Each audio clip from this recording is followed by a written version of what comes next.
What if I told you that a billionaire's daughter spent years scrubbing his floors, and he had no idea she existed? This is the true story of how a single necklace exposed a family secret that would change everything. And what happened next would shock everyone. Kemi was just 10 years old when her world shattered. The day her grandmother died, she lost the only home she had ever known. What she didn't realize was that this tragedy would lead her straight into the mansion of Chief Adebayo, Nigeria's most powerful businessman, and the father who never knew she was alive. But to understand how it all began, we must go back.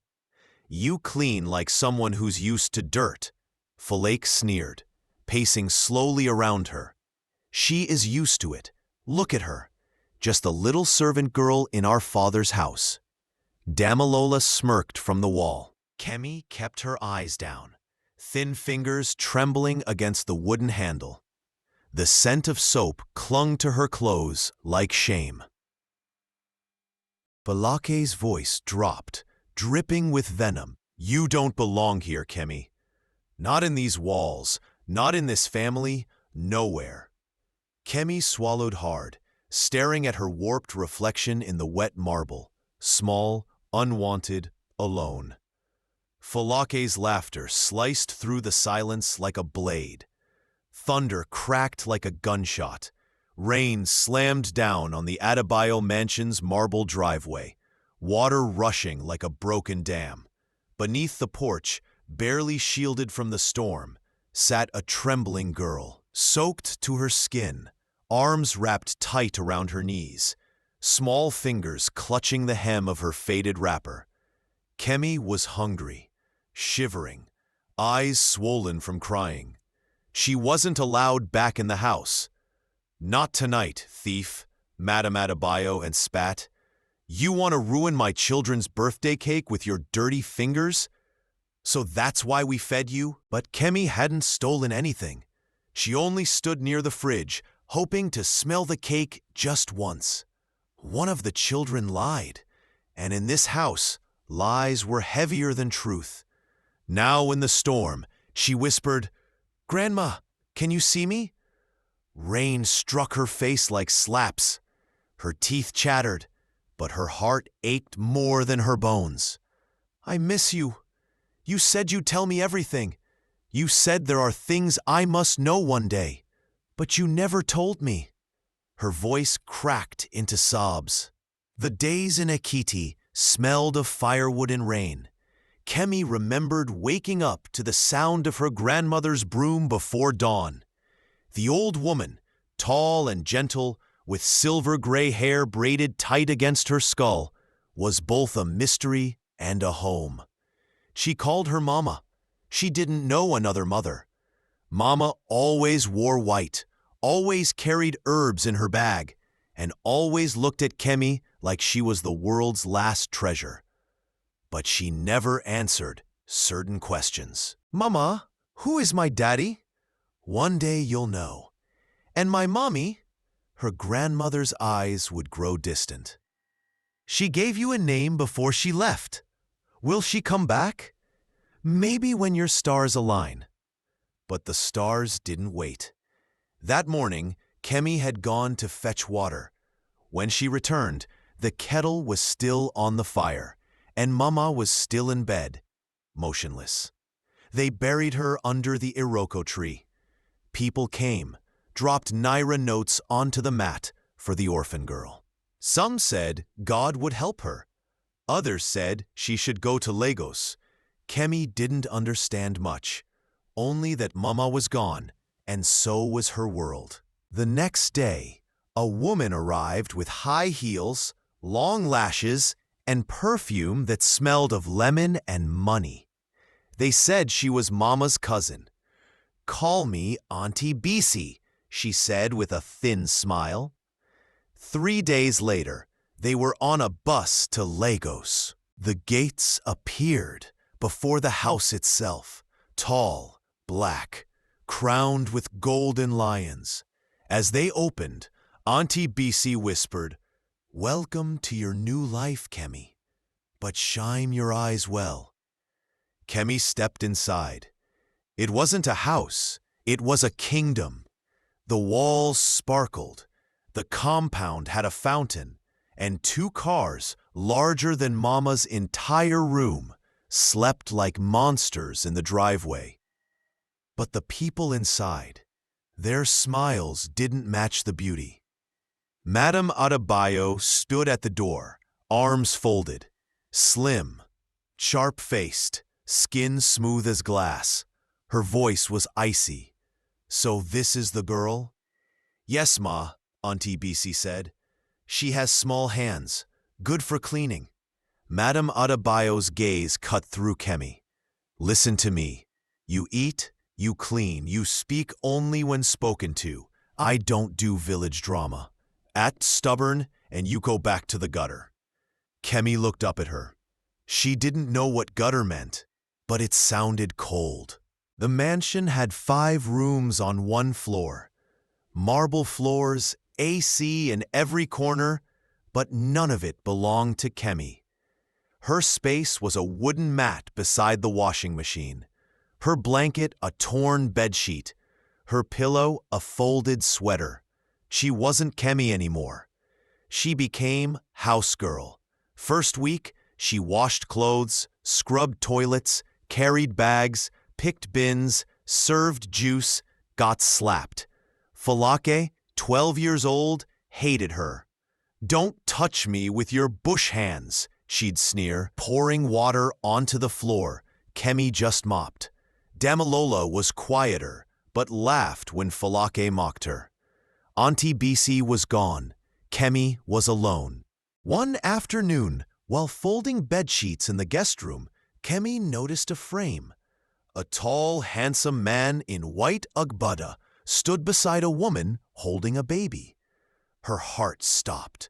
The woman looked like Mama's younger self. And the baby, that can't be me. She touched the glass. Footsteps. The door opened. Folake walked in.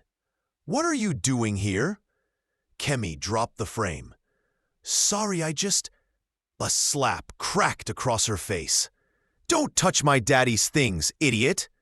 Another slap. "You don't know because you're nothing. A maid, a nobody." Kemi dropped to her knees, clutching herself. "I'm sorry." The door opened again, a deep voice. "What's going on here?" Silence. All heads turned. It was him, the man in the photo, the billionaire Chief Adebayo. Tall, commanding, Yoruba accent, sharp as steel. His eyes scanned the room, landed on Kemi, stayed there. Why does this child look so familiar? That night, Kemi crouched on the cold laundry floor, fingers working numbly through the folds of her wrapper. Instead of the coin Auntie Bisi once gave her, she felt something hard stitched in the lining. A snap. She pulled it out. A necklace. Dark bronze, heavy, cool to the touch. The pendant was circular, carved with curling symbols she didn't understand. At its center, 2 letters shimmered faintly. A-O. Her heart skipped. "Mama," she whispered. Her grandmother never wore jewelry, yet here it was, hidden. She slid it over her neck, tucking it under her shirt. The weight comforted her, like a whisper from the past she was too young to remember. By noon the next day, her knees ached from scrubbing marble floors. Staff avoided her. The cook barely spoke. The gardener never met her eyes. Everyone followed Madame Adebayo's lead, and Madame was fire wrapped in diamonds. Dusting the staircase railings, Kemi suddenly felt it. A faint pulse from her chest. The necklace. At that moment, Chief Adebayo walked through the hallway below, phone pressed to his ear. His aura filled the space like smoke. He glanced up. Their eyes met. The necklace glowed faintly beneath her blouse. Her breath caught. Then it stopped. That night, sleep betrayed her. She dreamed of rain, A storm. A woman screaming in pain. Candles flickering in a mud hut. Blood on the floor. A baby's cry.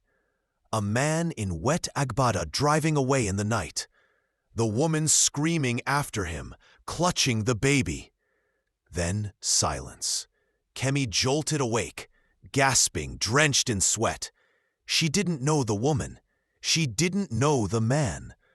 But something inside whispered, "That was me." By the next week, Madame Adebayo's cruelty sharpened like a knife.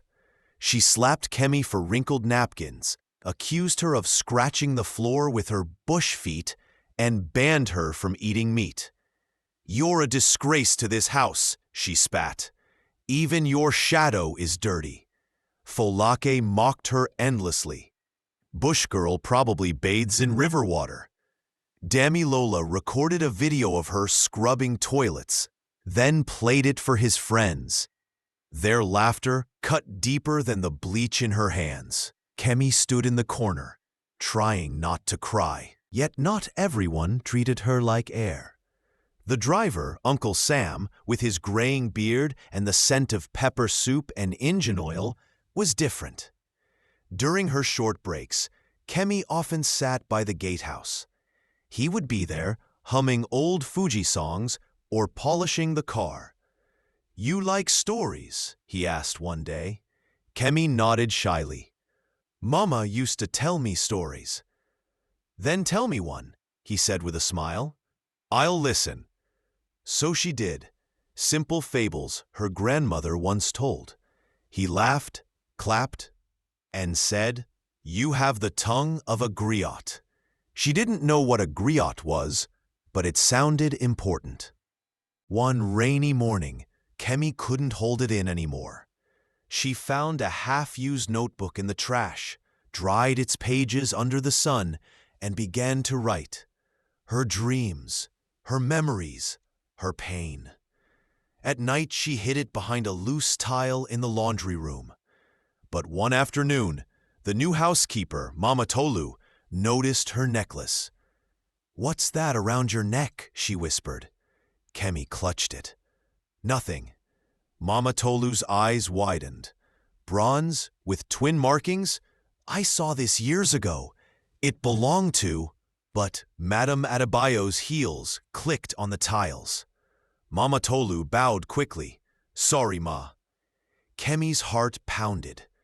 2 days later, her notebook disappeared. She searched everywhere, panic rising. Then she heard cruel laughter. In the living room, Madame Adebayo held it up, reading aloud.